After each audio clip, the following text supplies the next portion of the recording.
Betsy and I are going to do our best to facilitate some discussion around the room, thinking about what we've just heard from everybody and trying to distill that down into a series of statements about what challenges remain, what gaps exist, and what we might do about that.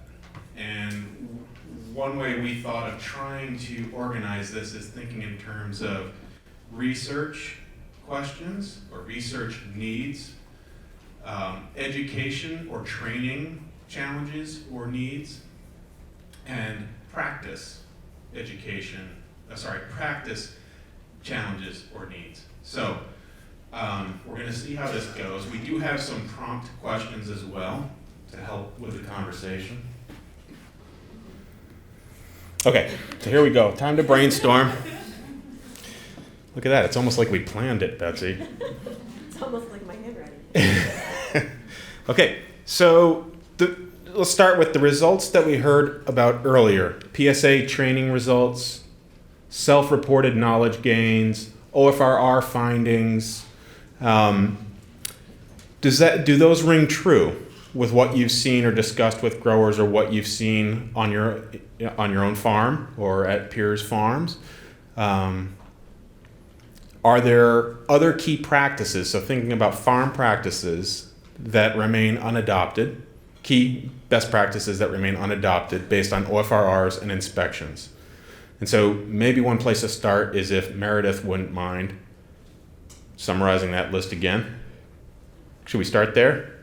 Let me pull it up. Okay. If only I had a memory that good. Or if only I had your PowerPoint. I almost can do it from hearing you present so many times. Want me to start?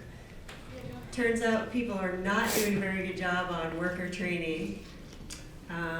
That's one I know for So sure. here's the problem, Betsy. I'm depending on you to write. Oh, I know. Yeah. I'm just joking. Here they are. So So for this presentation, I split them out based on produce sales. I don't think I have a slide in there that talks about like overall. okay. So do we want to focus on a certain size range, or just for memory, I could talk about overall? Well, why don't we take them one by one? So for this one, I'm seeing worker training. So that's I would consider that a practice. Worker training. I think the question is, do these ring true for you guys? Fair enough. Do you think these are actually correct? Is the data fitting what you guys know from your experience? That's the first question, because we all know we've seen data sets that we're just like, that's a great data set, but that's not what I'm seeing. Would anybody say this doesn't fit what you're seeing? It may not be what I see at that level of farm. I might see those same things somewhere else, at 500,000, but yes. Okay. I think in essence, Diane said may not ring true at this specific level, but she may see some of the deficiencies or the challenges at the higher revenue levels. Great. Okay. Good. So we at least have a starting point. So can I ask a question Keep going. now? Yeah. Question is, how many people in the room think worker training is fairly easy to do? Show of hands. Okay, the rest of you think it's hard to do? Okay, so if it's for those of you that think it's hard to do, I see a nodder in the background, and that is definitely the gentleman I met from Maryland, correct? Yeah. So since you're nodding, give us a reason why it's hard to do and what we need to do about it. Is that fair? Fair. Language barrier. We have a lot of visa employees that come in seasonally, and some of the farm owners or foremen might not be able to detail all the requirements of the produce safety rule that they're required to take care of on their end, because their Spanish fluency isn't extremely well. It's just conversational level. Okay, so the language barriers between the farm owner and the people working on this farm, is that correct? Yeah, I'd say that's true. Yeah. Okay, Good, that's a good one. Right. To piggyback off that, when people are training for their specific job activity, the bottleneck becomes recording that. So I've just heard from a lot of people like, yeah, I can get people together and show them how I want them to harvest or show them how I want to do that, but then do I have to pass a piece of paper around and get them to initial every single time? Yeah, so I was thinking, is there a way we can, I don't know, have everybody get on like Poll Everywhere or an app or something we could develop that could just be an easy recording of their initials? Okay, so I'm gonna give Chris a chance to catch up in writing. That was a record-keeping issue. I would say it's easy to train an employee, that the actual tasks are easy, but to actually have a culture change shift is hard. So that so training is easy, but actually getting the culture, building that hygiene culture in your crew is harder over time. So I'm gonna turn that back on you and ask, what do you think we should do about it? it is, I think it's around, incorporating probably sub-management systems and different kinds of ways to carry out that kind of stuff post-training and how to, so it's building longer-term systems for employee management. Longer-term systems for employee management. Okay, we've got one in the back, Meredith. Struck a nerve, this is good. So one of the things that popped up in the survey a couple of times in the comments were workers that are following the Harvest North, so starting in Florida, moving from state to state, receiving multiple trainings for different farms. Every farm's different, so every farm is gonna have different policies. And so there were issues with the workers being confused as the expectations for the farm they were at versus what they had been taught at other farms. And so I think signage might be the easiest way for growers to handle that, like pictorial signage to remind them of what certain expectations are. Do you think there's value in, like, one group that is not here? There are migrant streams in this country. They have migrant stream forums in this country for each of the typical migrant streams, the east, the mid, and the, I mean, is that a group we should be reaching out to have them at these food safety meetings? If that's an issue that comes up? Yeah, I would think so. Yeah. What else? Oh, we got another one. I think it's hard to hit the sweet spot in worker training, giving them enough information that they know why they're doing what they're doing, but not so much information in all the small details in the law. Okay, so again, I'm gonna turn this back on you. What do we do about it? Yeah, I don't know. That's why I brought it to the group. Okay, yeah, no, I'm just saying, like, it's good to state a problem. If you have a suggestion, that's also what we're looking for. Okay. Betsy, I have a question. If they can't communicate worker training to language barrier, how are they telling them what they want them to do during a daily process? Like how do they tell them what to do as a job? So the question, just to restate it, was if they can't convey information about food safety, how are they telling them what to do on a daily job? And I'm just gonna say that most of the migrant labor force is pretty skilled. I know we call them unskilled labor, but they're not. They show up, they know what to do. The ones that have been in the migrant stream, they know how to harvest apples, they know how to harvest most everything. The intricacy comes in conveying the new changes that have been happening. And if the farmers have changed for food safety, that's where the trauma, that's my personal opinion. I welcome other opinions on that. Well, one question to Yeah. follow up on is, so they're highly skilled. How did they get highly skilled in those practices? And is there a model that we should be looking at for these new practices? That's a great, I don't know. It's Me neither. my experience in working with farm labor for the number of years I've worked with it is they make piece rate and they figure out how it's done because that's where the money comes from. So they're very quick learners. This idea that our labor force is not smart and unskilled is the biggest farce that's ever been propagated. So I'll just say that out loud. Betsy, one more thing too, Penn State's doing 2 grower trainings for Hispanic workers only. And that's really helping with the language barrier because not only do they have to be, they can just be an employee to go to this, and that's a big help. Hi Betsy, yeah, thank you. A very interesting topic, and came to my attention that sometimes the disinterest or the a re-understanding of the transfer of information of the person who's transferring the information to the actual workers. They do it because they have to.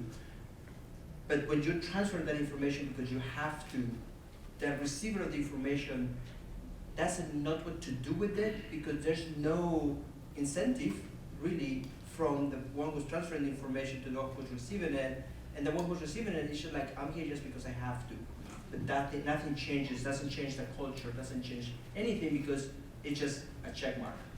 At the same time, we were visiting a farm, and fortunately, the actual workers were very vocal, and they were telling that you're training me in changing the activity to include a practice that to make it safer for the consumer, but you're expecting me to give you the same amount of produce by changing the activity, and it's not feasible.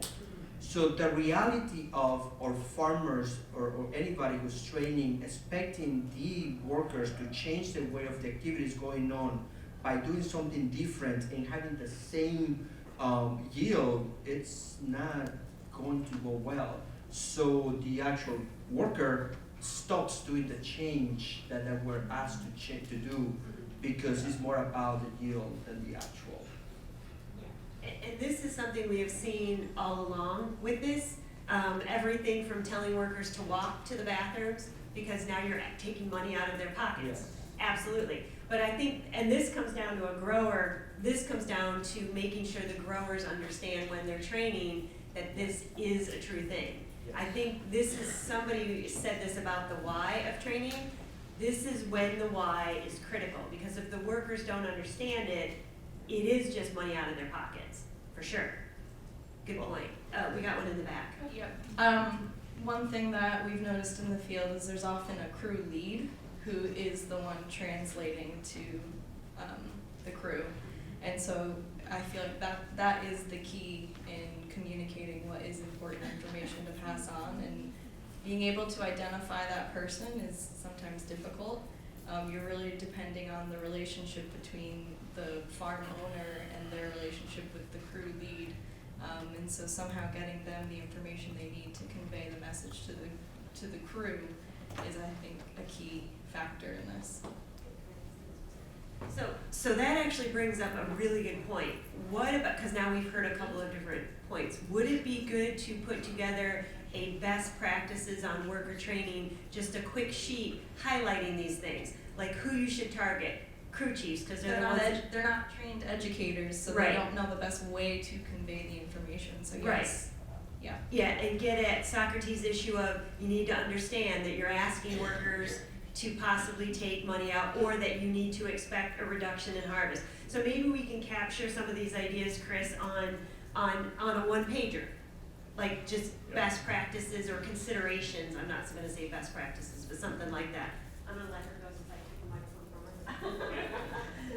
from her. And Gretchen may have covered this on her slide, but I got distracted when that slide was up. I think last year you guys said you were working on a worker training video. Where is that? The draft went with my comments to Travis on Friday, and then it's going back to the House to finish, and then hopefully we'll have that one done in a little while. And then we have a second one that's the packing house, and that one's still under development. So is that okay? I would hope so, since the grant ends later this summer.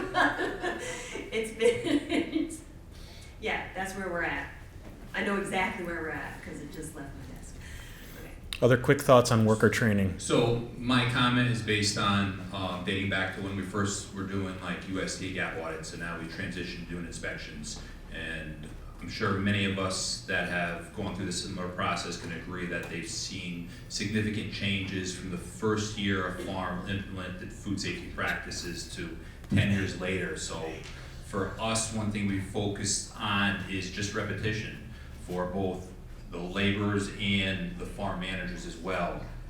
Just ensuring that the farm managers are knowledgeable and can reflect that upon their employees is primary for us when we initially visit a farm, and we know that in time as long as the proper message is being conveyed that the labor force will also adopt those same practices and the same knowledge there. Where we struggle is with some of the newer farms we first started working with this year, where we would go for a visit, go back for a second visit, and we already talked about this. And we just have to remember, I myself, when I learn, I need to hear things multiple times. We just gotta keep in mind that many people learn that way. They have to hear things over and over and over, especially when what they're doing changes. We have very few single commodity growers.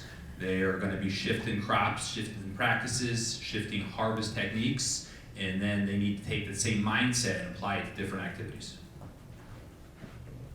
Thank you. Good for worker training. Sounds like we got it all buttoned up. Quick question, not to put Betsy and Gretchen on the spot, but is there an opportunity for a worker training version of the PSA? And could that be something to secure funding with? Yeah, so. Okay, Yeah. good. We'll just add it. That was an easy one. Any favorite next topics? Well, sure, if we're gonna, we have ones to choose from. Anybody wanna throw down on the next topic of discussion? We can go in the exact opposite from easy to really, really hard. We can go to cleaning and sanitation. We got Wes. Go ahead, Wes. I have something on research. Oh, yes. Sure, throw down and get us started on that one. Socrates will love this because I bring it up every time I see him. Drop produce. What in the hell is drop produce? And the FDA definition is crap. To be very frank. If you're growing tomatoes that are staked, the same variety you're growing on the ground, one is drop produce, one is not. Does anyone know any peppers that are grown in the US that there aren't peppers touching plastic or the ground before harvest? This is something that's got to be addressed. I don't have an answer to your question, Wes, but I do want to use this as an opportunity for self-promotion. So there's a paper out there by Michelle Daniluk and myself and others on tomatoes, and I learned that there's a difference between a drop and a droop, but they're both touching the ground. But more importantly, what our paper shows is that actually the risk for those things, if you take mulch and you take soil and you inoculate the mulch and you inoculate the soil, you actually get more transfer from the mulch than you do from the soil, right? And so it turns out it's complicated. I think there's also an issue of what the definition banks on of actually the word dropped, and that's the problem. So we have a bit of a research wish list in Maine. Okay. But I would expand the drop produce to be much wider in terms of what is the internal logic about contact with the soil. So we've talked through this, and a lot of it has to do with the harvest containers sitting on the ground and being stacked up, and what is growing in contact with the ground and what is not. Same thing with field cucumbers or trellis cucumbers. It can be the same cucumber, but how we're interpreting that as regulators is a pretty big issue. And it's something that I have had to spend a lot of time talking with growers, particularly organic growers, and I come from the organic background myself, so I'm happy to play in that wonderful organic soil. But there's a fundamental pushback against even the phrase, the soil is a reservoir for pathogens. And just having some of that baseline established to say, I'm not saying it's a brownfield, it's not a toxic waste dump here. But if we have to start at the point of establishing there can be pathogens in your soil, that doesn't mean it's a terrible thing, and it doesn't mean we have to treat it like it's radioactive. But that's a really big area. We have some commodity-specific ones that we've talked about before, so I won't bore everybody with all the wild blueberry stuff. But we do have some. The infamous foam rollers is a big thing, as both educators and regulators, as we go around and we encounter those. We have heard emphatically from the FDA, foam rollers are not cleanable. And we have said, well, what is the replacement? And they say, well, what are they doing to clean it now? I said, is there any point to having that there's a point to having the conversation, but if you have just told me they are not cleanable and we have no alternative for either the sanitation of it or as a replacement material, that's a pretty big area that I would love to have a technical boost on. And I would say the final area that we would like some research on would go into, I'm forgetting it now. I'll pass off to someone else. I'll think about my list and come back to it. Just for the record, we are going, I don't think those are research questions, I think those are regulatory questions, right? But, I don't know if I agree with that. Okay. but so yes, and so you ask the question to the FDA, for example, or the TAN, and the response will be an interpretation of the rule. And the issue is you can't get further than that without more research. So they may not be a fully formed research question. Right. They're a need. Yes. They're a need for more information. Where do we get that information? We need to dig a little deeper. Well, and I think what I took away from your thing, and maybe this is what I missed, what I took away from your point about the soil is, in some instances, we can grow in soil and there's absolutely no question. Nobody says you can't grow in soil. And then there's other places where all of a sudden soil's a problem. That's kind of what I took, but I might have missed your point. Because if I did miss your point and there was a research question, that's important. Okay, I mean, I could be off base in my thinking, but I think it is a research question because the regulatory interpretation needs to be based on research. And so therefore we need to know what is the risk of growing in contact with the soil, where do we need to consider that risk of a crop that is a droop or a drop or, vining or whatever it may be. A root. And then also what is that risk of transfer, like they were talking about earlier, particularly with our harvest containers get stacked up as we talk about efficiencies and it coming out of the margin. That's a pretty huge one that we encounter, particularly with the diversified operations, who are not doing single commodities, who are doing a lot of handling of things. Some of this research, I'm interested to hear about the mulch versus the soil, because that's one of the questions of, can I put my harvest containers on my living mulch? Can I put it on this? Can I put it on that? And for me, that's not a regulatory question that I need the answer to. I need the science. Yep. I need the answer of what's the risk, because that's ultimately what we make the decision based on. Super. I get it. Thank you for that clarification, and I moved it over. So we were headed, any more on dropped, drooped, root? Teardrops. Burning. Tear- research questions. Teardrops. Burning. Cleaning and sanitation, anyone? The rollers, I think, is also a good one. I forgot to transfer that over. Other cleaning and sanitizing type questions, research questions, educational approaches or materials. Angela? Yeah, sure. I'm not sure how much has been done about this in the past, but like just regarding normal harvest smallwares and other like surfaces, if there's research on like actual programs, cleaning and sanitizing programs that a farmer level would use, like research into the efficacy of those. Yeah, I think the other thing that goes with that is not only efficacy, but really how do we explain to growers the evolution of developing a cleaning and sanitizing program?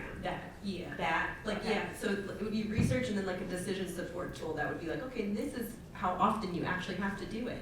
Right, and I also think I live in perpetual fear that somebody will attend Module 6 and then be like, oh, I need to clean, and then take a dry packing house and pitch a little bit of water in there, and all hell will break loose. Because they're not actually cleaning, they're just throwing a little bit of water on a problem that wasn't a problem, but now it is. So I think that's, is that education? I think it's about Research and education? Yeah. Okay. Does anybody have examples of particularly effective delivery of, say, Module 6 in the PSA?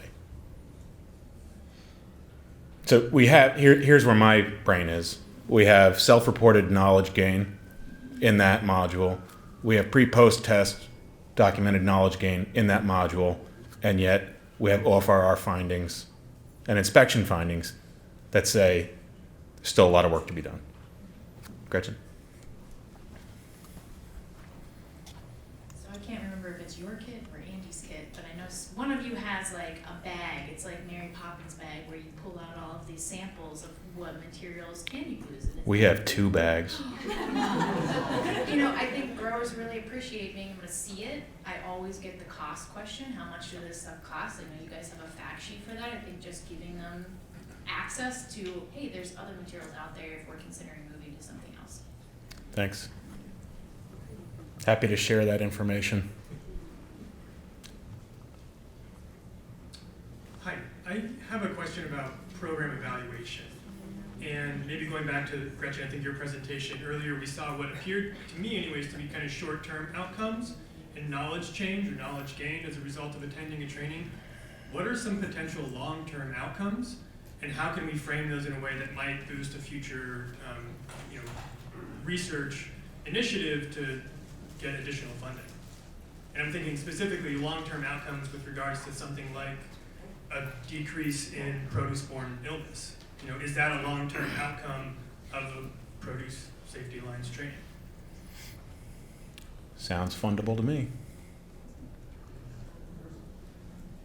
Long-term outcomes impact evaluation. Heather?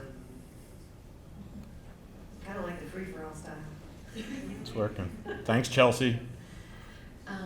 So this kind of goes to something Andre was saying, but also to the issue about the foam rollers. I think there's a need for education for manufacturers.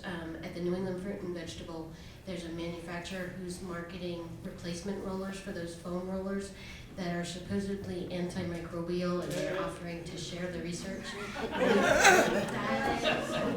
And we're not 100% comfortable with it, and so it's just an audience that maybe we need to look at.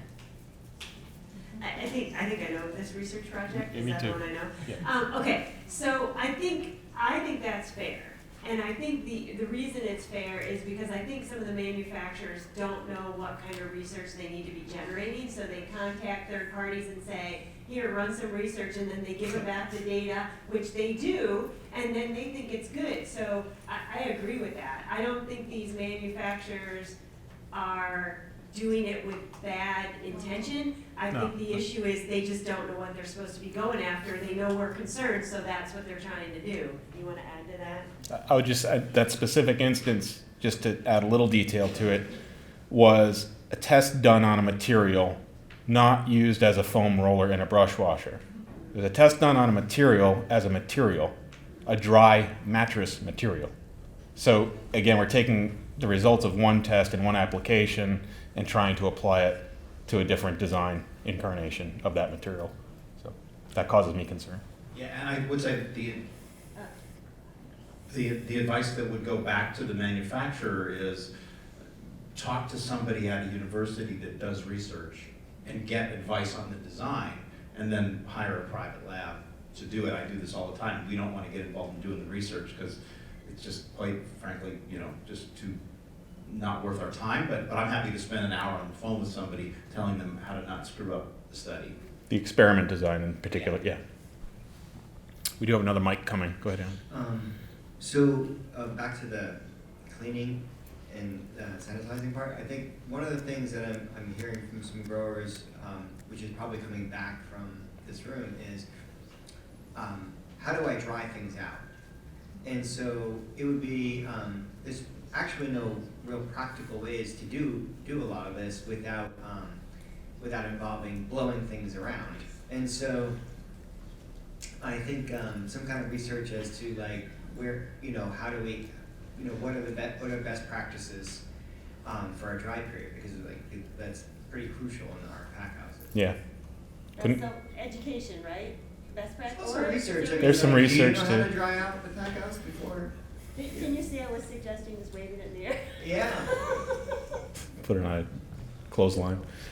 So I think one part of that is I always try to really stress there are actually 5 steps, not 4, and the 5th is drying, and really emphasizing that. And yes, it's one thing to say it, it's another thing to do it.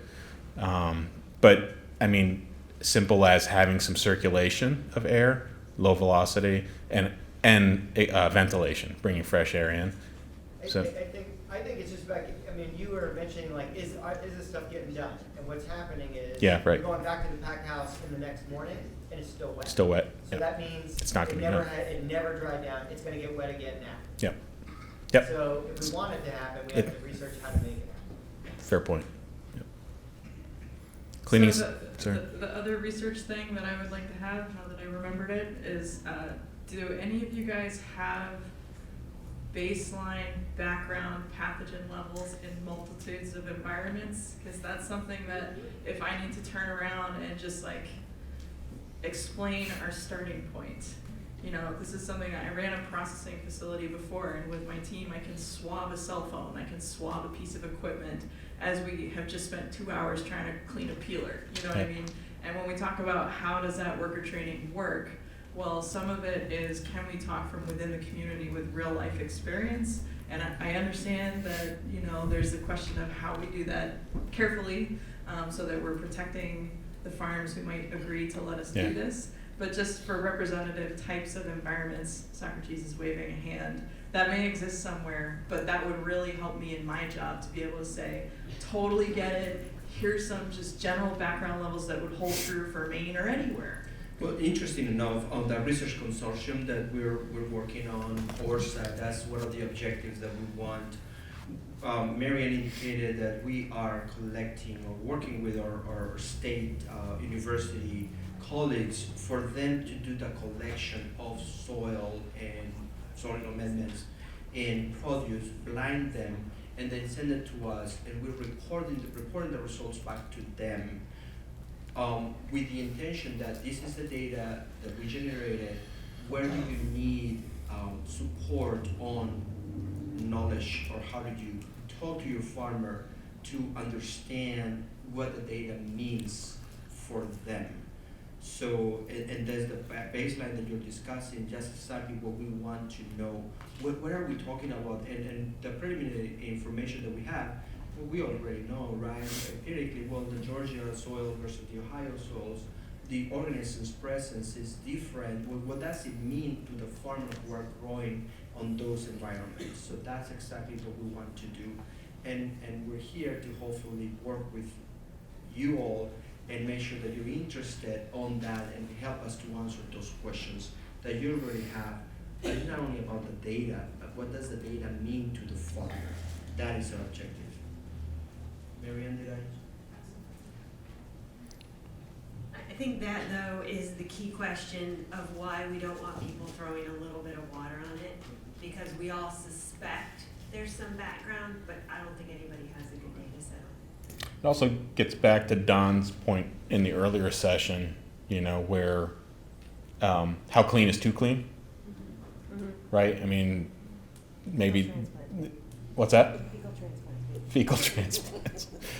I'm not going there, but yes, I think that's an important idea to maybe capture is, you know, again, what is sort of background levels of everything, not just human pathogens. That's my point of the fecal I mean, that's the whole Yeah. basis for that. So this might be a super obvious question after what she asked, but what is the feasibility of doing research on agriculture water testing or the pre-harvest water testing? Is it feasible to do that on a large scale? Do you get what I'm asking? So is it worth doing research on what pathogens are present in agricultural water? Could that be a good research question? I'm guessing probably FDA is already looking into it, and there are some small data sets available, but on a large scale, is it feasible to do that? Does that make sense? Yeah, he's got, you can go first and then I'll go second if you don't say what I'm saying. Yeah, so the problem, the problem with any of this, right, whether it's sampling ag water or sampling packing houses or even doing drag swabs in fields is, well, there's at least two problems. Number one, you don't want to know the answer, right? Because if you find, that answer may trigger a recall, right? So there's no grower in their right mind that would ever let you in there to do that without multiple levels of blinding and lawyers being involved. These kind of studies, I've never done one, but my understanding from those who have is they're a real pain to set up. The second problem is you have to burn a ton of money to find that the prevalence is really low, right? And I can tell you that I can guess right now that it's about 1%, somewhere in that neighborhood. And you're probably a lot better off using that number for any risk assessments, because I just gave it to you right now and it's free, versus going out and collecting a ton of data to find out that no, it's actually 1.5%, or no, it's actually 0.5%, right? And then the third point that I just thought of that's really important is that the sample size matters, right? So talking about prevalence in ag water, is that prevalence in an ounce, in a gram, in a liter, right? And the same thing for packing houses. Is that prevalence in a 1 centimeter swab, or a 1 inch swab, or a 2 foot swab? Because that, and of course, to find it, you want big sample sizes. So. And I will add into that yeah, it's low, and then the question becomes, how is it applied, when is it applied, and what is the actual risk to the crop? So in terms of bang for your buck, can you do it? Absolutely. Do I think, given limited funds, I'm not sure I would go down that road.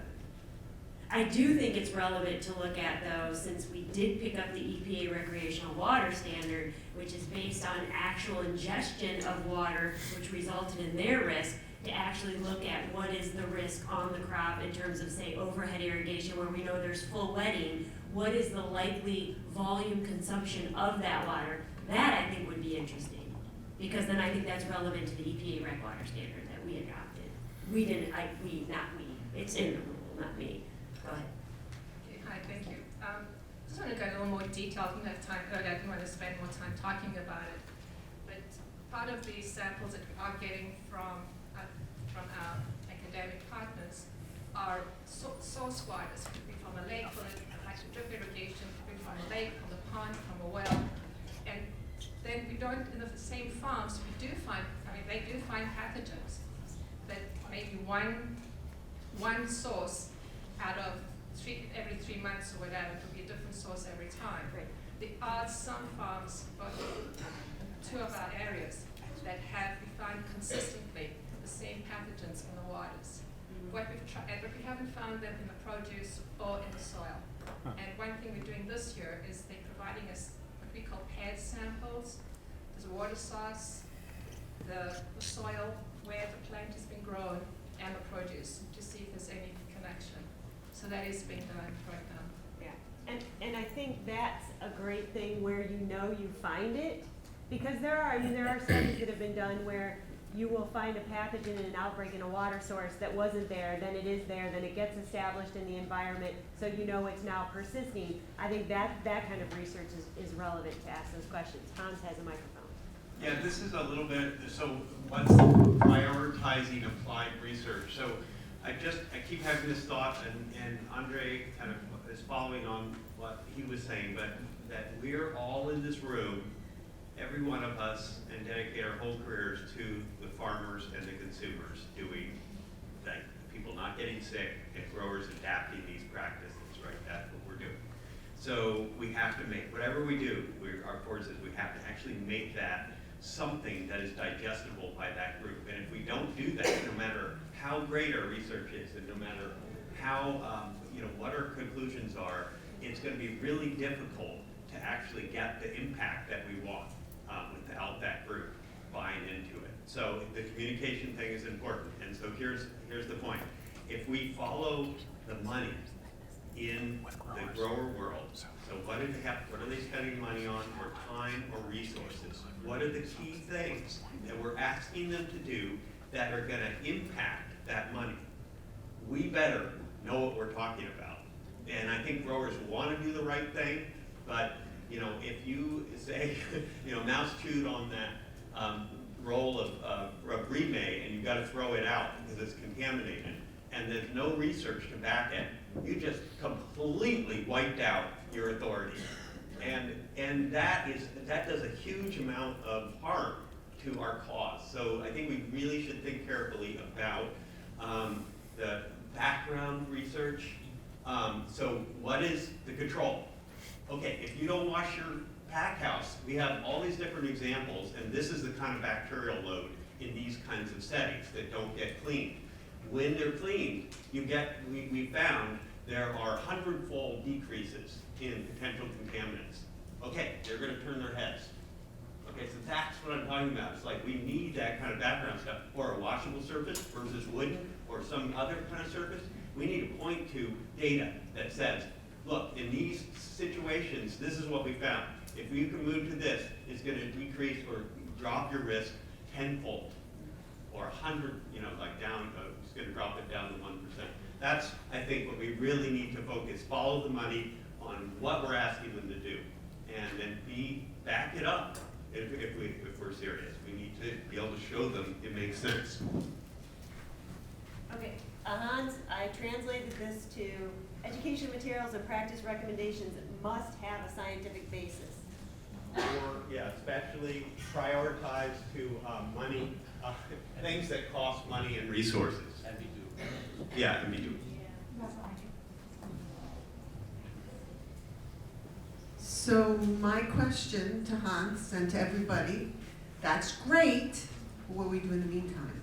That kind of stuff is going to take years and years to get. I mean, coming from seafood, 20 years, and we're still asking the questions and not getting the answers. So, meat and poultry, the same thing, it constantly changes. So I agree with you. I'm not disagreeing with anything you said.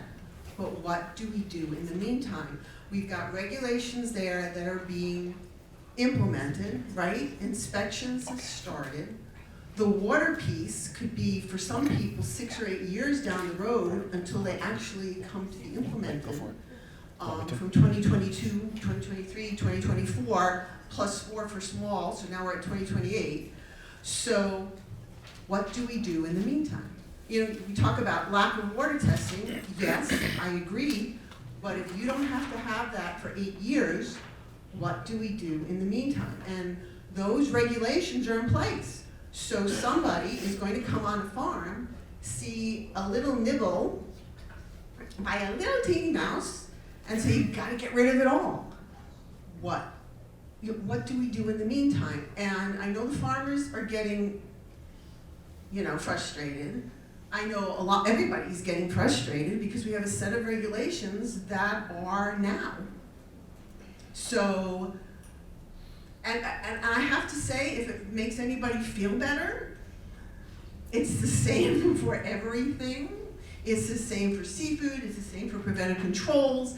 The rules often outstrip what we have for technology and research, and so what they'll do is they'll say, this is based on our best guess, this is based on past science, that seems to point in this direction, and that's what they folks do in terms of having a conservative approach to implementations of rules.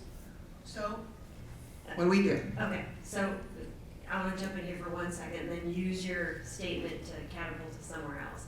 So first things, in terms of not having research, one of the things we talked about for a long time was things we know make a difference, washing your hands, training your workers, having facilities, they're still not doing it. So I think before we get bogged down in all the crap we don't know, if we could get them to do the crap we do know, that would be a move in the right direction. So let me just throw that out as a place to spend your time and we can't get consumers to do the crap that we know. No, but so let me say that. But catapulting from your statement of what do we do in the meantime, and we've had a lot of suggestions for research. Let's spend a few minutes and vote, if you will, over what are the research topics, what are the questions we get asked that we don't have the answers to, that if I told you, Chris could wave his magic wand, he's much more fairy-like than me, could wave his magic wand and make it come true, what would be the 5 answers to research questions you want to know? Is that fair? Fair. Here's my wand. What would be the 5 answers you want things to? And then we'll vote on it. Or do you want me to go through the list we talked about? Yeah? Okay. So things we've talked about research-wise. What is the risk of growing produce on the soil? The impact of things like impact of stacking boxes on top of each other, impact of drops, soil versus mulch versus boxes. We have discussions on foam rollers. And the important thing is people don't like foam rollers, but there ain't a substitute, right? So maybe that's multiple things. Cleaning and sanitizing efficacy studies in small farms. Program evaluation, long-term outcomes. Drying practices, how do you do it effectively? How do we get it implemented? Baseline background pathogen levels in different facilities and operations. Water research, whether that be from surface water sources or ingestion of water or pairing those water studies that she mentioned that they're doing. Those are the things I have under research. Does anybody want to add something before the voting starts? Yes. So this may be the my brain being infected by the Democratic Socialist podcast I've been listening to for the last year, but I keep coming back to the thing that's not the research question. I keep coming back to the idea that we pay these folks piecework and that there's a financial disincentive for them to maybe do things that take longer time. That actually is a research question, right? It would involve economists, and again, I don't know how big a problem it is, but if my feeding my family depends upon me cutting corners, I'm going to choose to feed my family. Sorry. So I think that's something that we probably shouldn't forget about. So I'll step off my Make that a soapbox now. research question, Don Chapman.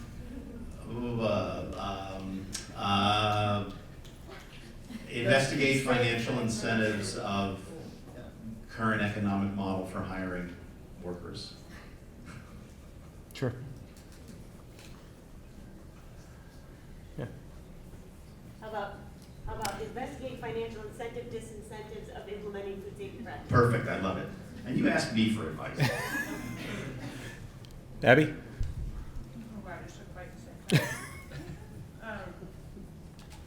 I would like to add a research question that has to do with infrastructure. So I'm thinking very specifically about our state that had a small grant program that provided infrastructure improvements and equipment purchasing options for farmers to help solve some of their infrastructure issues. That funding's going away. We don't have a federal model to kind of rely upon. So the research question, I'm not the researcher, somebody put that in the research question. Would be, what is the impact of improved infrastructure on food safety outcomes? Compliance or outcomes? That sounds great.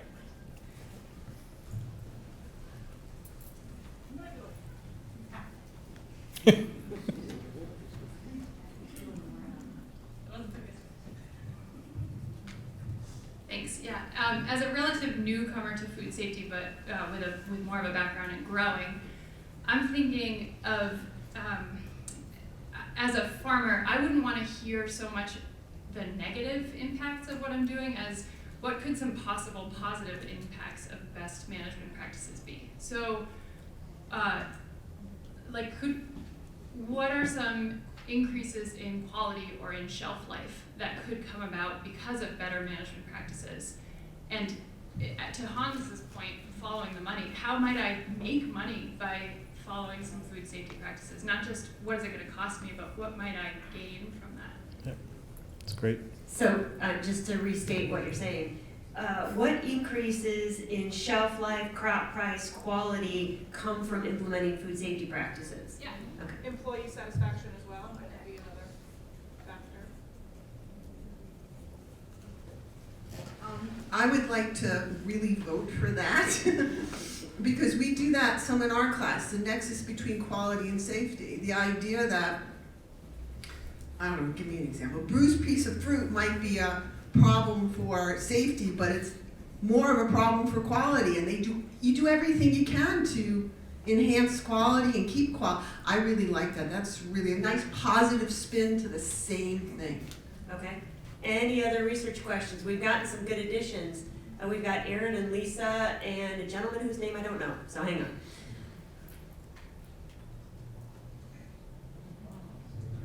So I got an interesting one. So we do research on everything else, but has anybody researched on what the best methods of education to the farmers is?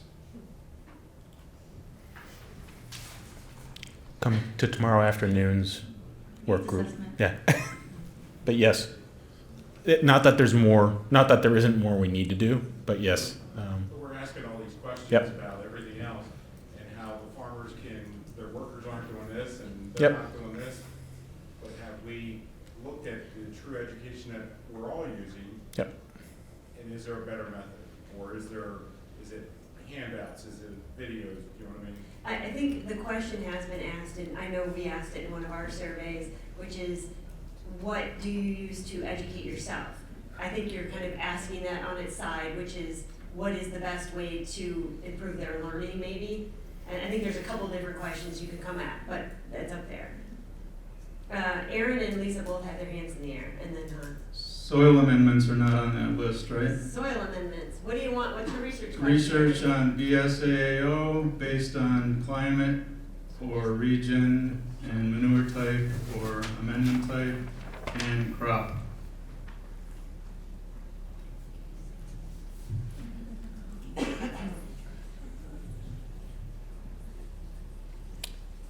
Callie, you have some of that going, don't you?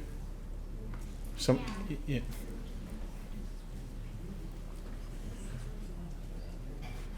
Well, that's like asking for the world, so I don't know if we want to like narrow it down, but. Just say that FDA has the data.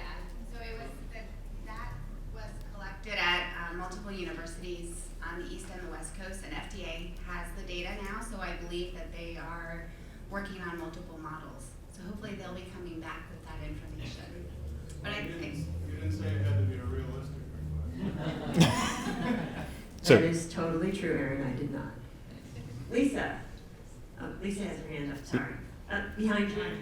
The tall Lisa in the back of the room. So we're talking about water testing, and and encouraging people to test their water, and I'm always afraid to encourage people to test their water, even though I do encourage them to.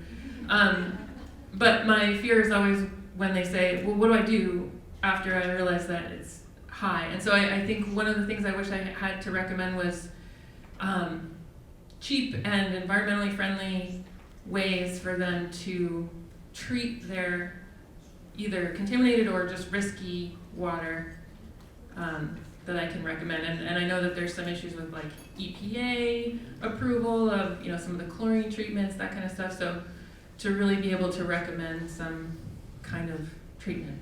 So for ag water. inexpensive, environmentally friendly treatment options for questionable pre-harvest water. Yeah, we're probably for relatively small growers who aren't going to put in huge, crazy systems, but are willing to purchase something and do something, but they just don't know what it is.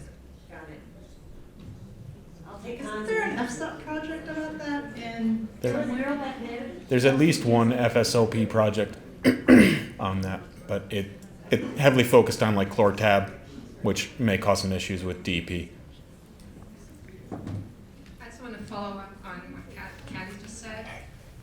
That's something else that we are doing. As I showed in my presentation, we're looking at several different types of soil amendments, both organic, both animal origin and not, and compare those to green compost as well as an amended soil.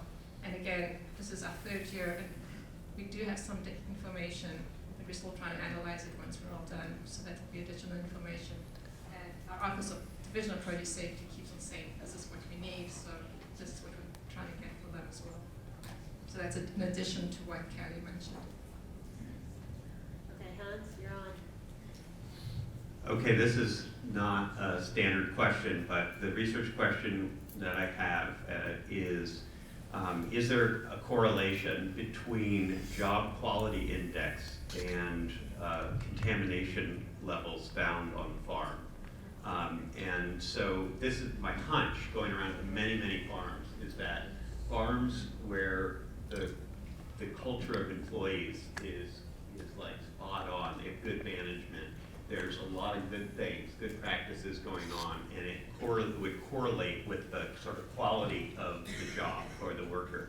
And so this is a holistic question, because if we keep doing research on microbial stuff, I think we may get a lot of extra benefits, and Hannah's comment made me think about this, that if we focus on some big positive indicators, if you invest in your employees, employee training, employee management, building a good farm culture, and coming up with good systems, that's going to improve your business, it's going to improve your efficacy, your profitability, and it's going to lower your risks. In other words, it might be a hard study to pull off, but maybe not, to actually get some teeth behind a statement like that, actually pushing on the carrot instead of the stick end of this equation. I like that.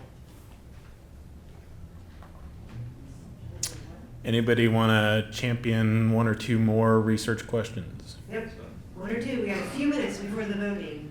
I have one. Has anybody done or thought about anything of, say, I harvest an apple with bird poop on it, and I don't notice it, and then I harvest, say, 5 more apples or 20 more apples? How far does that contamination possibly spread? Or same thing with like a contaminated fruit over a washer or piece of equipment.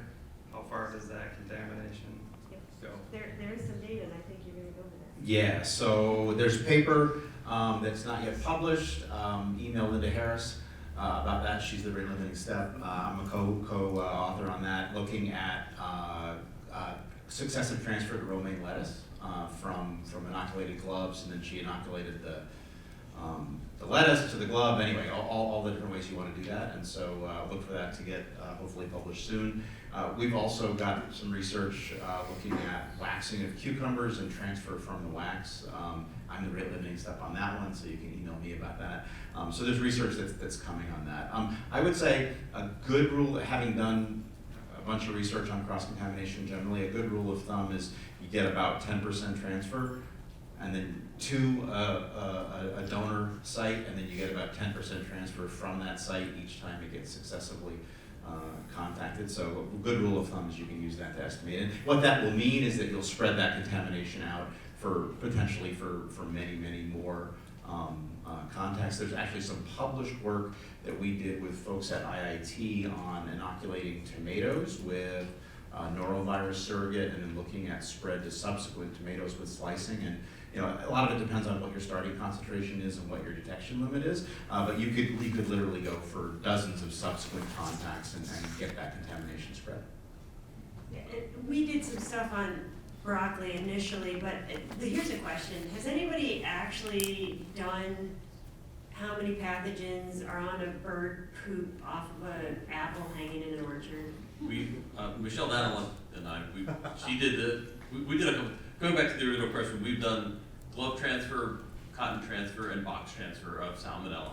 But to your question of salmonella in actually contaminated tomatoes, we looked at tomatoes that were fecally contaminated visually, stripped the entire plant, and tested all those that were not, and then tomato bushes to either side, and found that there's more salmonella randomly in the field than there is on that plant and what they contaminated. Oh, So there that, you go. all those studies, all those 4 studies have already been published. So. Okay. Good. I actually hadn't read that study, so now I have to go read something else. So Okay. I have an education question about research results. We just asked a bunch of questions, and for a lot of them, the answer was, we've done that research. So what can we do to make it easier to share those results? I think there's something called a clearinghouse. Don? Can you give Don the mic? Yeah, if you wouldn't mind. So, Center for Produce Safety funded a small project in my lab to basically survey the recent literature, but also kind of I wouldn't call it the gray literature, but like, for example, IAFP annual meeting abstracts, USDA funded research projects, CPS funded research projects, and basically funded me to, on a really nice little shoestring budget, to put all that information into a database, collect all those PDFs. And they wanted it not necessarily to share with the community, although I don't think they'd be adverse to it. They wanted it for their own internal purposes so that CPS wouldn't fund research that had already been funded. So it's an Excel database. It's a little bit kludgy, but you can do the searches, and then we've got PDFs of all of the information. So that's kind of, I have a copy. Probably the way to go to distribute it would be to talk to Bonnie at CPS and see if we couldn't make it more widely available. Like I said, it's a little bit crude right now. It's not real slick. You just have to go into Excel and type in some searches, and and then go and look at the number and then find the number of the PDF in a giant Dropbox location. But I have no problem with sharing it. It doesn't go back infinitely. It only goes back a few years, and then they haven't funded the next year's worth of work. But there's a lot out there, and anyway, it might be helpful to people. Be great. Did we catch that? Yeah, we did capture that, and I would say, how many people feel like they're up to date on their citation reading? I'm just saying, it's a great point, it's a great question, and I think we're all, somebody says it, and it's like, oh, I didn't see that one. Right. So, Taking that idea and trying to boil it down a little bit, why don't you think about doing a FAQ document? We know that there's questions about poop and transfer and things that are really happening in the research. Make a list of top 10 questions and then say, here's what the research says in a meaningful way for our farm. And I'm thinking of a project that I'll vote for, which is taking Don's database, trying to get that more accessible and boiling it down into sort of a quick FAQ that drives why people not to. at the end of every educator's call, Gretchen Wall, we have one hot topic, one FAQ. That would be a way to do it. That'd be great. At least to disseminate some of that information in a oh my God, I'm drowning in a citation database problem. Okay, let's vote. Are we ready to vote? Okay. So, do you want me to read them all, or can I just read Do you have them something as we go? Well, and how many votes do we get? You get one. No, how many votes do they get, Chris Chris, I was going to say Walsh. It's fine. That came out of my mouth. I'll Chris take Callahan. 1, 2? He's very fairy-like as well. Yeah, he is. Fairy-like as well, for sure. Way more fairy-like than you are. 1? You get 1 vote? Okay, one you vote. Get 1 vote. You get 1 vote. Don't be. What? That's not enough. Okay, how many votes do we want? Let's vote on how many Half votes. of the number of votes. No. We can't come away with 30 things. No, but you're gonna count the votes and then you're gonna rank. Yeah. 3? 3 votes. 3 votes? Is that enough time? Okay? 3? Okay. 3 votes. And you guys are not going to remember how many you voted. So write them down on a piece of paper.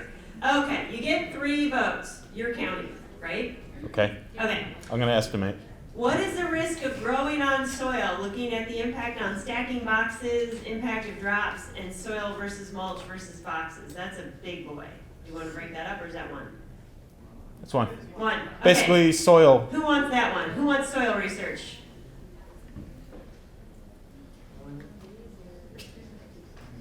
One would be easier. 1 would be easier. About everyone? Everyone? Everyone that has their hand up. It's not everybody. I'm going to do this on rough percentages. Do you trust me? Yes. 75%? 27 people. Really? Yes. Okay. We're going to count. All right. Research on foam rollers. If you had a research question on foam rollers, how many people want that answer? Would we consider expanding that? To what? Hygienic design for cleaning? That's, okay, sure. Alternatives to hard to clean equipment? Hygienic design, what is it? What's your research question? Just think like foam rollers are an instance of the issue we're trying to address. Okay, so what's the question? I'll get there. Okay. Let's see if we get the votes first. All right, people. Trusting Chris Callahan. How many people have a hand for that? It's not going to be many. Oh, I love you all. 2, 4, 6, 8, 10, 12, 14, 16, 18? Elizabeth? Yeah. 18? Okay. It's going to Cleaning happen. and sanitizing efficacy studies in small farms. Can I add something to that? Yeah, you can. It would be really easy to add a quality aspect to that research question, like to do plant spoilage microbes. So as well. the co-benefits that Hannah talked about, not just the produce safety benefit, but the quality benefit. Yeah. Okay, we already had that as a question, though. I know. I'm just saying. To both Okay. boost They're now 1 question. Are They're we- different. They can be different. They can be different. Okay. I'm just saying. Okay. Just Okay, pointing let's out make the it different. opportunity for expanding that. Cleaning Yeah. and sanitizing efficacy studies in small farms. Yes. Yes. Yes. 2, 4, 6. Are we voting, folks? We're Raise your voting. hand. 2, 4, 6, 8, 10, 12, 14, Did you get the girl 6, behind the post, Elizabeth? 16. Did you get the What do you girl? got? 18. Program evaluation, long-term outcomes. Oh, it dies painfully. Really? All right. Drying practices. Can't that just go back up into the cleaning and sanitizing? So, yeah, the one that already got 12 votes or whatever, what? The gentleman from New Hampshire is offering a friendly amendment. Do you want me to move it up there? Yeah, just draw a line and an arrow. It's great. Right there. Oh, good job. All right, so we're not voting on that. Baseline background pathogen levels in different facilities and operations. 2, 4, There's 6, a lead 8, from 10, this post, too. 12. I got 9. I got 12. Okay. We'll go with a higher number. Water research. We're gonna go with ingestion of high-risk situations from overhead irrigation. And 1, 2, how many water? 3? Can we focus that a little bit? So we're talking about I was going for the EPA recreational water standards because she suggested water, he suggested a waste of money, so I tried to clarify it to something that would be. Okay. I can tell you the evolution of it. I'm not sure it's good or not. So it's understanding water quality, baseline water quality in pre-harvest water. Actual risk of ingestion of surface water, source water is what it is. That's what it is. Betsy, could you modify that risk of ingestion, not just water but soil? Because that always comes up with persistence. We see persistence for 180 days, but it takes a little bit of microbial gymnastics to pull it out of the soil. Whereas most of it dies off in the first 3 weeks, and then we get these persisters. Risk of that, whether it's coming from 0.001 salmonella in the water or 0.001 in the soil. The gentleman from Florida would like to modify that question to include soil. So the risk from ingesting remnant levels of soil and water on produce. Yes? Am I close? Okay, that's the question. I'll rewrite the question. –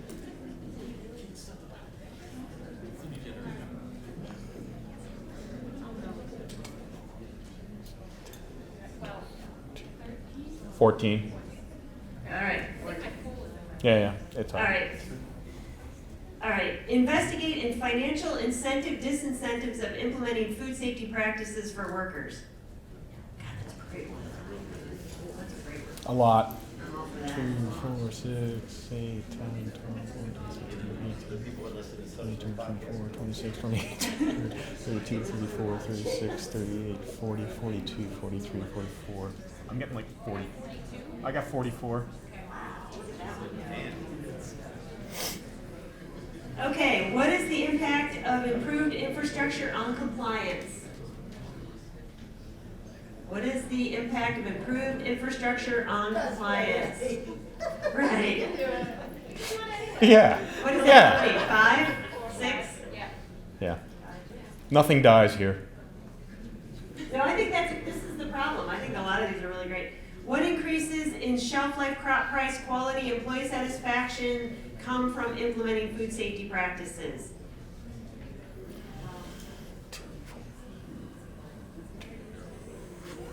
Can you say it one more time?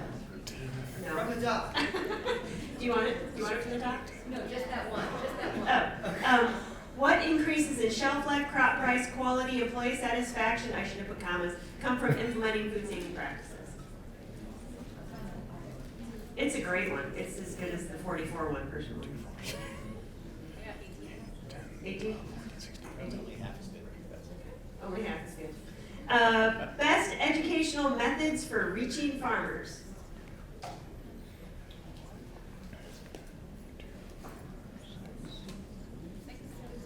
I'm getting 8. There's a few. 8? Okay. Biological soil amendment research, although FDA has data, is working on models, and there's research also on green manures. So, more biological soil amendments of animal origin research. Hold them up high, people. 4. 4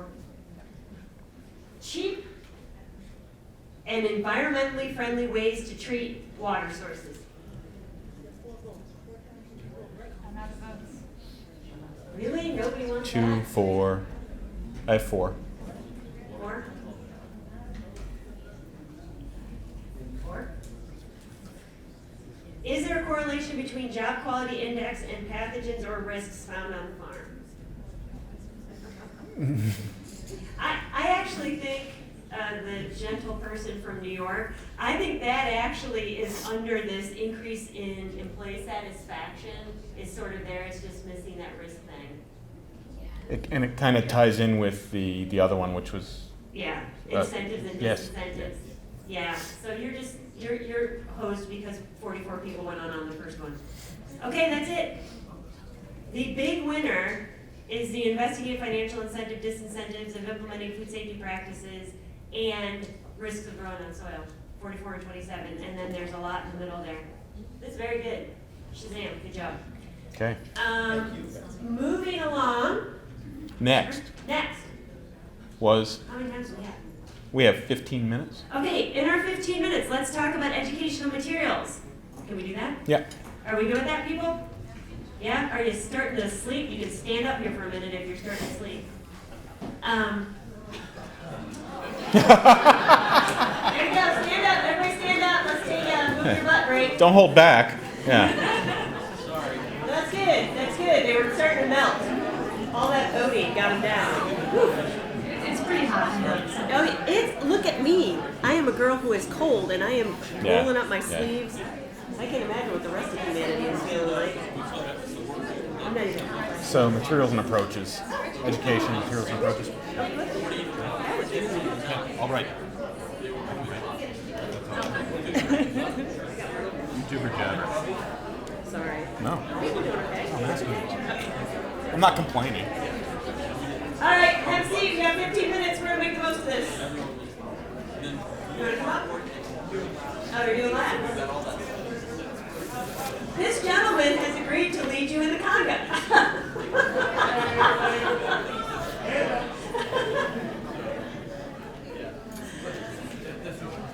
I would sing, but Gretchen has threatened me about singing in public.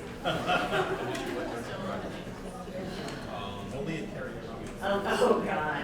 And with a very small group of people, not Jeff. Who are very drunk. Who are very drunk, that's right. All right. Okay, so that actually was very good, and I appreciate everybody focusing and giving their 3 votes. So what we want to do next is we want to talk about the education and training things that we've talked about. I do want to give people a chance to add to the list. We're going to have to be quick because we don't have much time. We talked about language barriers, growers conveying information. We talked about the evolution of developing a cleaning program, moving from just housekeeping to when can I sanitize and all that stuff. Manufacturer education and expectations, best practices for drying, educational materials and practice recommendations must have a scientific basis. That was more of a statement of if you're going to build it, you better back it up, I think, Hans. How do we share results of research more effectively? We do have a plan on that. An FAQ document. What are other educational materials you guys would like to see? What's the fact sheet you wish you had? Building off of the water map that we made this year, should we start tackling a map for a vendor that can give a COC, a certificate of conformance? So this would be reaching out to different vendors who like do fertilizer, and everybody would be given like a standardized script to, number one, ask the vendor if they know what a COC is, and then if they don't, then send them to like a point person in our group or whatever to get that. But if they do, then we would put them in a database that we can then refer farmers to. That's a big one. Good suggestion. So I like that. Is there a step? Sorry. Do you think there's a step ahead of that where there might be educational outreach to those vendors? Yeah. Okay. We are beginning that process in Vermont this winter. So you'll have something for the rest of us to follow? Yeah. Pretty cool, right? Is there a quick fact sheet on the dangers of power washing and why power washing is risky? We have a little bit of an attempt at that in our cleaning versus sanitizing fact sheet, but I don't think there's anyone that says, don't power wash and here's why. She's, don't power wash and here's why. Okay. Any other fact sheets? Educational materials? Booklets, movies? coming. Oh, Chelsea's coming. She looks better running than I do. So is there anything currently out there about maybe new farmers or new people jumping into education about where do we start to even get all of this information? Just like a good quick, here's some things you need to know to get started and where you can run with it. There are some small farms program we did, baskets to pallets, I can't say that, baskets to pallets, right? There is stuff there, but that's, I'm not sure, I'm sure there's other stuff. Anybody new in developing farmer educational materials? Gentleman presented in the one, where's he at? He was just sitting there. He was like right there. New farmer, new entry. New entry. Kevin, Cody. Kevin Cody. Is Kevin in the room? No, he's not. There's still farming for wholesale success still out there that. Farming for wholesale success. Okay. Okay. I mean, it's where you start. Mhm. What if you're not wholesaling? It doesn't matter. It's got an amazing introductory food safety package and an online like plug and play, build your own food safety plan thing for dummies. Okay. And it just prints it for you, and you can start to try to implement it and like figure it out. It's a great starting point. All right. Okay. What else? Anyone? Yep. Josiah. Yep. Oh, sorry.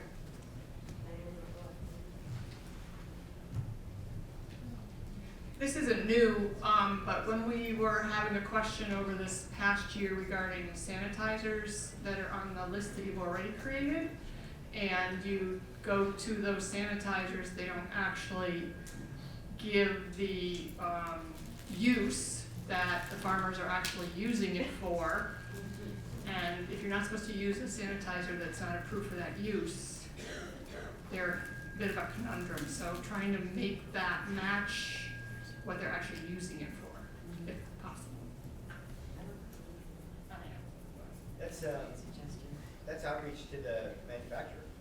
Right. They can get it labeled for anything. I don't think that's what she's saying. You're not talking about labeled use, are you? Yeah, labeled. Oh, labeled use. Sorry, I missed that. You got I- that? Okay. I caught that as sanitizers label discrepancies. What do you want?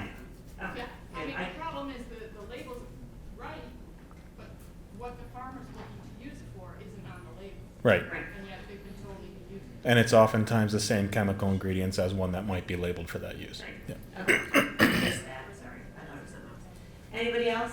So I have one. Yeah. Oh. And this fact sheet may already be out there on the market, but considerations for farmers that are scaling their business. So how to scale food safety compliance as you're building out your operation. Scale it. Other fact sheets.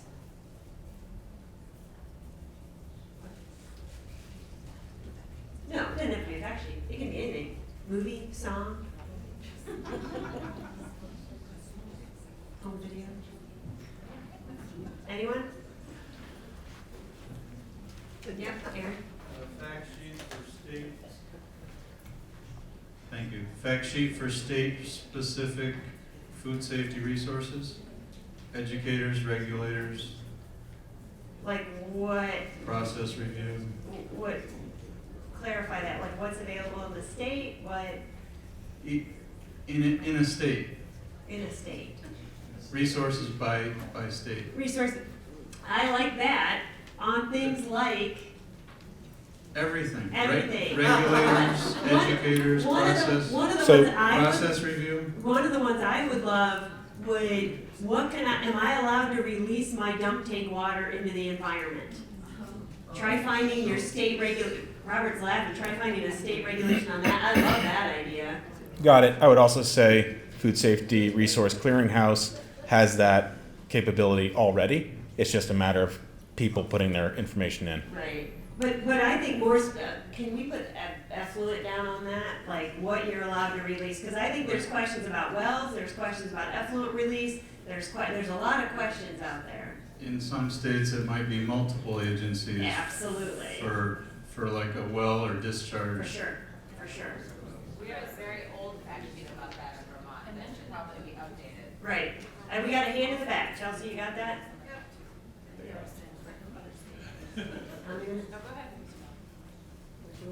So Elizabeth reminded me the Vermont Law School project is also digging into the ways that produce safety regulations are interacting with or overlapping with other regulations, including environmental. Yeah, that's huge. Just on the topic of the wastewater, so in Rhode Island, we're able to, say, negotiate with our water protection. But we have a BMP that's on the clearinghouse for the use of vegetable wash water, or how it could be appropriately disposed of in small scale farms. And so in Rhode Island, that BMP is good as law. Okay. So if anyone's looking to see what was done. That's great. Did everybody hear that? Forward. And that's on the clearinghouse? It is on the clearinghouse. I think it's like wash water BMP. I think it's like the And title. there are two that I know of. There's the Rhode Island one, and then there's also a Vermont one. Okay, super. Both on the Any clearinghouse. other fact sheets? You're getting restless, I I- can hear you starting I- to chat. I just want this because I want people to stop breathing down my neck about aquaponics. Aquaponics, yeah. And how, specifically about subpart E, which obviously we don't have a lot of answers for, but I think there's a lot of management practices that they think they can't adapt, but they really can, and it's really simple. I just need a fact sheet to hand them. All right, that's a good one. So we talked a lot about fact sheets. What if there was an advanced PSA training in the Northeast? What topics would you like to see covered? What if there was a different one? Okay, that's Yeah. fine. Cleaning and sanitizing.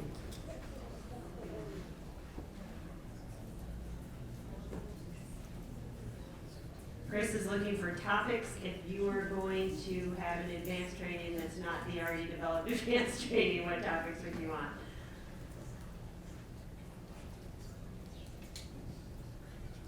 All right. Best harvest practice. Best harvest practices.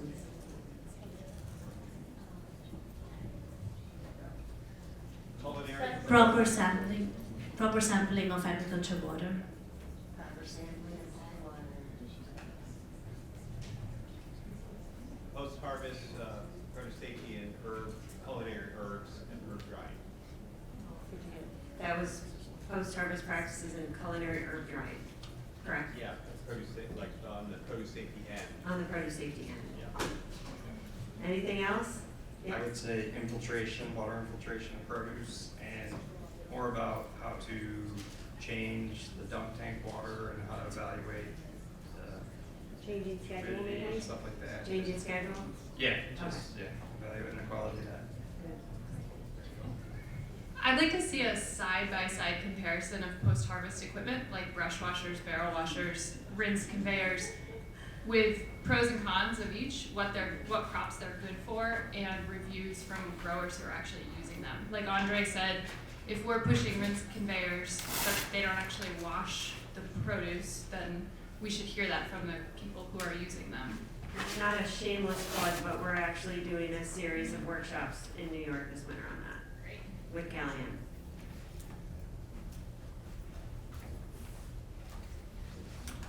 Any others? Okay, let us vote.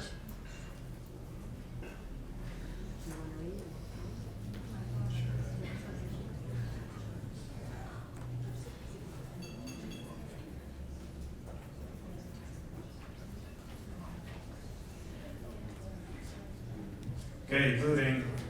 Education and training topics, resources. So language barriers and addressing language barriers and worker training. You get 3 votes. The first one is language barriers, addressing worker. Can we run through the list one time fully before voting? We can. Great idea. Okay, language barriers and worker training, evolution of developing a cleaning program. Where do you move to sanitizing? Manufacturer education, expectations, best practices for drying. Educational materials, practice recommendations must have scientific basis to things that cost money. How do we share results of research more effectively? For example, talk to CPS. FAQ document related to that, to research results. A map to include those vendors with certificates of compliance related to the SAOs, and a fact sheet to lead that, a fact sheet or other educational outreach material to lead that conversation with suppliers of this house. Don't power wash, and here's why type material. Getting started guide for new farmers, something akin to the produce safety section of wholesale success. Sanitizers, dealing with label discrepancies. Considerations for farms that are scaling up. Fact sheets for state-specific resources, a summary of state-specific resources. Wash water effluent discharge resources. Aqua hydroponic guides, and then some topics that could be considered in light of an advanced training. More on cleaning and sanitizing, best harvest practices, proper sampling of ag water, herb drying for culinary use, infiltration, some guidance on water change scheduling and decision making about water changes, equipment pros and cons, comparison of different types of equipment, including grower testimonial and user information. And then a one-pager of best practices for farmers for training workers, impact of farm worker harvest efficiency, why they need to change practices. Different farms have different rates. Good. Okay, voting. Number 1. Language barriers in worker training. Language barriers in worker training. Keep your hands up. 5. Yep, I got 5. Evolution of developing a cleaning program. Where do you move to sanitizing? When do you move to sanitizing? Raise them high. I got 9. 9. Manufacturer education expectations. Something for manufacturers. Raise them up. 1, 2, 3. I got 6. 6. Best practices for drying. Is it drying of equipment and pack house?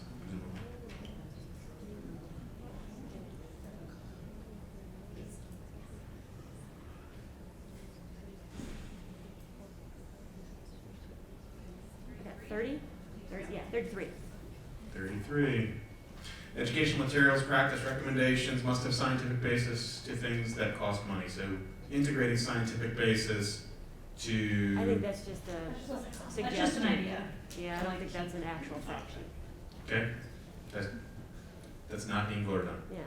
All right. How do we share results of research more effectively? So also... Not really. It's just a follow-up. That's just going to happen? That's just going to Magically? What do you want to put that under? Do you want to vote on it? How about if it was... Sorry? Go ahead. How about if it was phrased as sharing results of research more effectively? Oh, Yeah, FAQ document goes with that. FAQ document of how to share resources more effectively, or top 10 questions and resources that are impact them. Yeah, there you go. Let's make one up.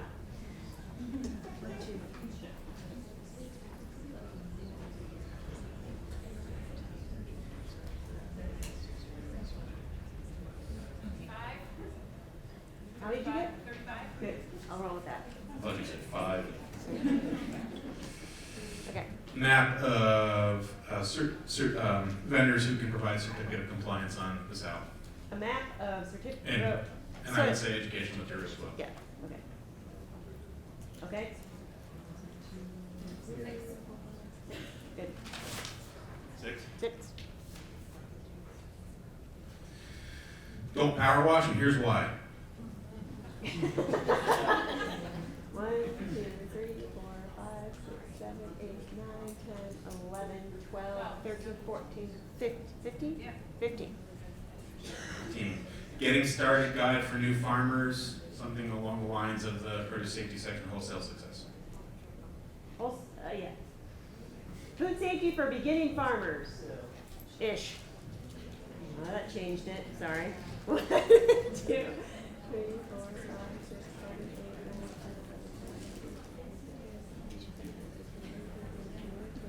11. I got 23.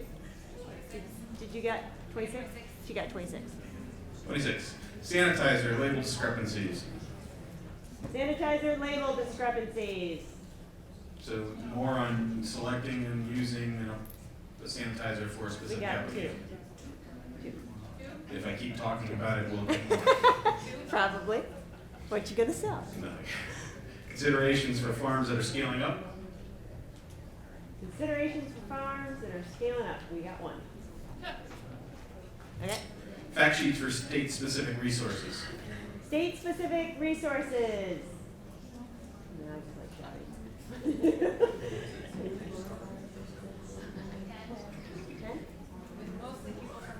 10? Wash water effluent discharge. Ooh, I want that one. 1, 2, 3, 4, 5, 6, 7, 8, 9, 10. Including you. 11. Oh, you're voting? Voted on some? Oh, that's great. Aqua hydroponic guides. Oh, that's a biggie. There's a lot of fish in the water.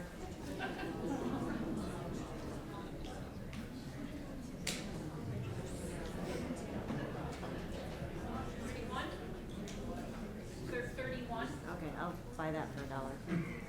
31. Cleaning and sanitizing a la advanced training.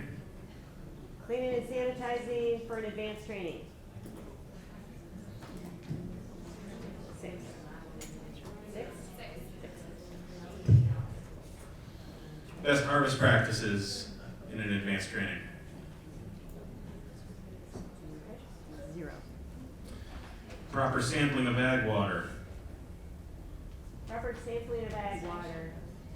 1, 2, 3, 3. Herb drying. Herb drying. 1.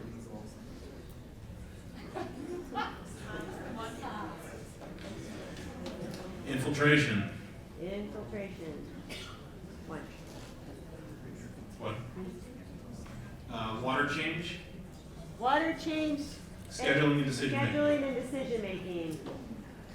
Water. Oh, that one's gaining power. Water change, scheduling, and change decision making. It keeps going up. Okay. 10. 12. Okay. 12. It is gaining. It's gaining. I can't tell you why. It was an evolution.